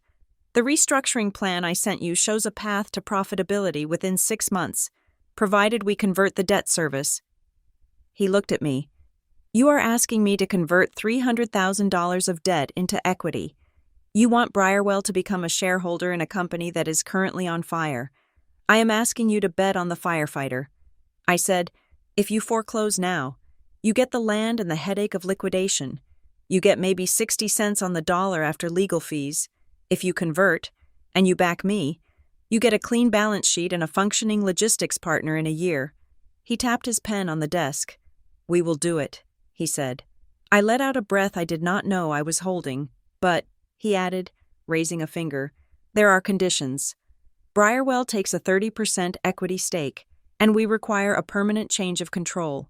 You, Violet Stewart, remain as CEO with irrevocable voting rights for 5 years. Your parents are removed from all officer positions. They draw no salary, only a dividend if we declare one, and we install an independent board observer to watch every penny. Agreed, I said without hesitation. Callum smiled. A shark recognizing another shark. You are ruthless. Ms. Stewart, I like that. The victory with Briarwell gave me the ammunition I needed for the war with Northgate. When Northgate received the lawsuit, they did not retreat. They attacked. June Hartley filed an emergency motion to enforce their equity rights, claiming that my hostile takeover triggered a liquidation clause in their agreement. She sent a process server to the warehouse with a cease and desist order, demanding we halt operations until their investment was secured. It was a bluff, but it frightened the staff. Denise called me in a panic, saying a man in a dark suit was photographing the license plates of the drivers. I told her to lock the gates and keep working. The showdown happened in a mediation room at the county courthouse 10 days later. It was a mandatory settlement conference before the judge would hear the injunction. The room was long and narrow, with a table that seemed to stretch for miles. On one side sat June Hartley, and a man I assumed was the silent partner behind Northgate, a thick-necked man named Mr. Griggs, who wore a suit that was too tight across the shoulders. On the other side sat Leonard Pike, looking pale and sweaty, flanked by a cheap lawyer who looked like he handled traffic tickets, and in the middle sat my family, my father, looking frail and angry, my mother, clutching her purse like a shield, and Ethan, staring at the table. I sat at the head of the table with Selena. I was the plaintiff, the defendant, and the CEO all at once. Let us begin, the mediator said. He was a retired judge with tired eyes. June Hartley spoke first. Her voice was smooth, dripping with condescension. This is a simple contract dispute, Your Honor. Our client lent money in good faith. The Stewart family agreed to the terms. Now, the daughter has seized control and is attempting to use the court to void a legitimate debt. We are simply asking for our money or the assets we were promised. She looked at me. And we are prepared to depose every member of the family to prove that they entered this agreement willingly. It was a threat. She was threatening to put my parents on the stand and force them to admit to the safety violations, the forgeries, the lies. I opened my folder. There is no valid contract, I said. Hartley laughed softly. We have the signatures. Ms. Stewart, you have signatures on a document drafted by Leonard Pike. I said. I turned to Pike. Mr. Pike, in 2016, you were the registered agent for Stewart Stone and Timber, correct? Pike wiped his forehead. I handled their filings. And? I continued, pulling out a document from the audit file. You were also the registered agent for Northgate Materials LLC in the state of Delaware at the time of the loan, were you not? The room went dead silent. Hartley's smile vanished. I slid the paper across the table. It was the incorporation document for Northgate. Registered agent, LP, management services. You represented both the borrower and the lender in the same transaction. I said, you took a fee from both sides. In Pennsylvania, that is a conflict of interest that renders the contract voidable, especially since you did not disclose it to the Stewarts. I looked at Mr. Griggs. Your agreement is not worth the paper it is printed on. You did not lend them money. You conspired with their accountant to trap them in a predatory cycle. And since the underlying contract is void, your equity stake does not exist. Griggs whispered something violent to Hartley. She shushed him. This is a technicality, Hartley snapped. The money was still lent, and it was paid back, I said, with interest. We have the forensic accounting. We have paid you $800,000 on a $200,000 loan. That is a 400% return. You are done. I turned to Pike. And you? Leonard. You took a 40% kickback on the consulting fees you helped my brother set up to launder money to Northgate. We have the bank records. We have the checks. Pike stood up, his chair scraping loudly against the floor. This is slander, he shouted, pointing a shaking finger at me. Your mother told me to do it. She begged me to hide the money. She is the criminal here. I looked at my mother. She shrank back, her eyes wide with terror. Is that true? Sarah? Pike yelled, desperation making him reckless. Tell them. Tell them you signed the guarantees. Tell them you told me to fix the book so Alan would not know. My father turned to my mother. His face was a mask of betrayal. Sarah? He rasped. My mother began to weep. I had to. Pike looked at me, triumphant. See? She admits it. I was just following instructions. I looked at Denise, who was sitting in the back of the room with a box of files. Denise? I said. Denise stood up. She walked to the table and placed a stack of emails in front of the mediator. These are emails from Mr. Pike to me, she said, her voice shaking but clear, asking me to delete entries, asking me to backdate invoices, and this one. She pointed to a printed email. This is from Mr. Pike to Northgate Materials. Subject line, squeeze them harder. In the email, Mr. Pike suggests that Northgate threaten the warehouse roof so that the Stewarts would agree to the higher interest rate. Pike collapsed back into his chair. The air went out of him. He was not an enabler. He was the architect. He had played my parents' fear against Northgate's greed and taken a cut from both. I turned to my parents. This ends now, I said. I placed a document in front of them. It was a settlement agreement. Option A. I said, you sign this. You admit to irregularities caused by reliance on bad professional advice. You resign from the board. You resign from all management roles. You turn over your shares to the voting trust. You walk away with your pensions, and you never step foot in the office again. I paused. Option B. We proceed to trial. Mr. Pike testifies against you to save himself. Ms. Hartley deposes you about the safety violations. You go to prison for fraud, and the company is liquidated to pay the legal fees. My father looked at the paper. He looked at me. There was no love in his eyes, only a cold, hard realization that he had been beaten. You planned this, he whispered. You wanted this all along. You wanted to take my chair. I wanted to save you from dying in a jail cell. Dad, I said. He picked up the pen. His hand shook so badly he could barely form the letters. He signed it. My mother signed it without looking. She was still crying, rocking back and forth. Then I turned to Ethan. He was staring at Pike with a look of pure loathing. Ethan, I said, I need you to sign the affidavit confirming the voicemail and the cash transfers. My mother reached out and grabbed his arm. Ethan, no, she pleaded. Do not help her. She is destroying us. Ethan looked at her hand on his arm. He looked at my father, who was staring at the wall, and then he looked at me. For 30 years, he had been the golden boy, the one who could do no wrong, the one they protected, and because they protected him, he had become weak. He had become a man who hid in motels and let his sister clean up his mess. He pulled his arm away from our mother. She is not destroying us. Mom, he said, his voice quiet. She is the only reason we are not in handcuffs. He looked at me. I took the money. He said to the room, I took the $60,000. I took the consulting fees. I knew it was wrong. I let Violet take the heat for being cold, because I was too much of a coward to tell you the truth. He picked up the pen and signed the affidavit. I am sorry. Vi, he said. I nodded. It was enough. The mediator looked at the signed documents. We have a settlement, he said. Mr. Pike, I suggest you get a criminal defense attorney. Ms. Hartley, I suggest Northgate dissolves its claim immediately, or I will refer this file to the Attorney General. Hartley stood up, snapped her briefcase shut, and walked out without a word. Griggs followed her, glaring at me. Pike sat there, head in his hands. I walked out of the courthouse into the bright afternoon sun. The air tasted sweet. It was over. The aftermath was not a parade. There were no balloons. My parents stopped speaking to me the day they signed the papers.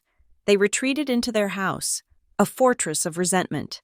They told anyone who would listen, aunts, uncles, neighbors, that I had staged a coup. They said I had manipulated the lawyers, tricked them into signing away their rights, and stolen the family legacy for my own ambition. The town of Harbor Glen split down the middle. The older generation, the ones who played poker with my father, saw me as a traitor. I was the ungrateful daughter who had bitten the hand that fed her.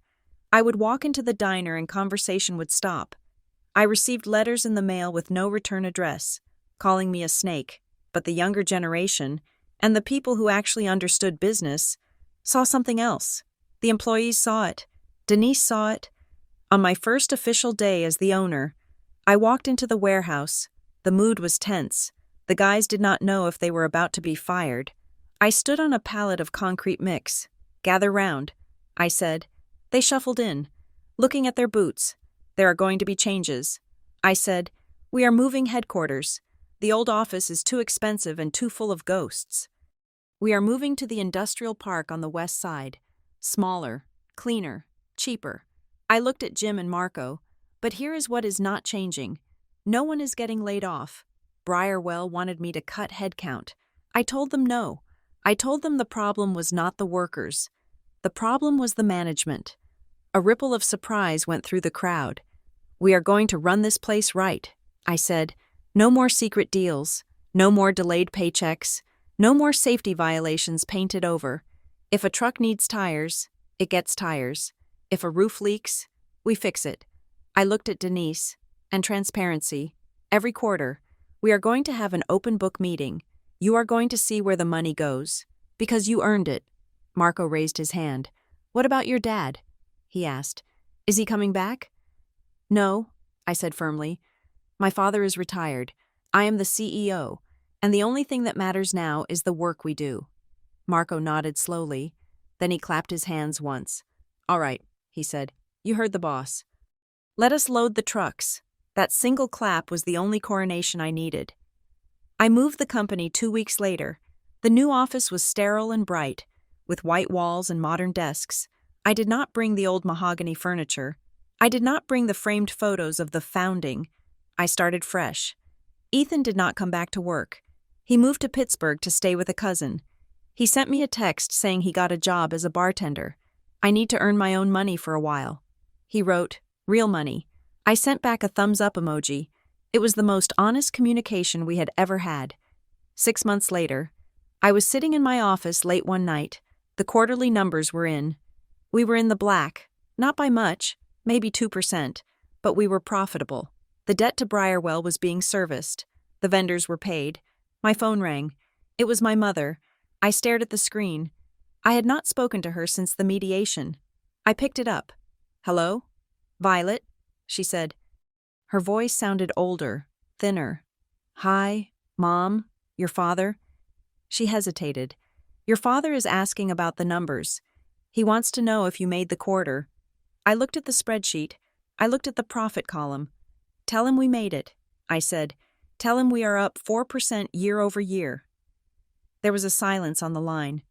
I waited for a "good job." I waited for a "thank you." I waited for her to say she was proud that I had saved the house, saved the pensions, saved them from ruin. "That is good," she said stiffly. "He will be relieved to hear the legacy is intact. The legacy. Even now. It was about what they had built. They could not admit that I had saved it. They could only be relieved that I had not destroyed it yet. I realized then that they would never forgive me. To forgive me would be to admit they were wrong. To thank me would be to admit they were weak. They needed me to be the villain so they could remain the heroes of their own tragic story. "I am glad he is relieved."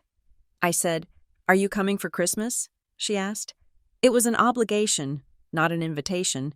I looked around my quiet, clean office. I looked at the photo of me and Mara on my desk. I looked at the schedule for the next week. Meetings with new clients, a safety review with Marco, A dinner with Callum Vance to discuss expansion. I had taken everything they built. I had taken the stress, the debt, the employees, and the future. I had taken the burden they could not carry. But I did not have to take their guilt anymore. I do not think so. Mom, I said, I have a lot of work to do. I hung up the phone. I walked to the window and looked out at the truck yard. The fleet was lined up perfectly. The chrome bumpers shining under the floodlights. It was a machine that worked. It was honest. It was real. I had won. I had lost my family. But I had found myself. And looking at the steady, solid reality of the business I now commanded, I knew it was a fair trade. Thank you so much for listening to My Parents Favored My Brother. With $60,000, I took everything they built. This was a story about the heavy cost of being the reliable one and the difficult choice between saving your family and saving yourself. I would love to know where you are listening from today. Please leave a comment below with your country or city. It is always amazing to see how far these stories travel. If you enjoyed Violet's journey from scapegoat to CEO, please make sure to subscribe to Revenge Stories and hit that notification bell so you never miss a new episode. And do not forget to share your thoughts in the comments. Do you think Violet was right to cut her parents out? Or should she have tried harder to reconcile? I cannot wait to read your opinions. Until next time, stay safe. And remember, sometimes the best revenge is simply taking control.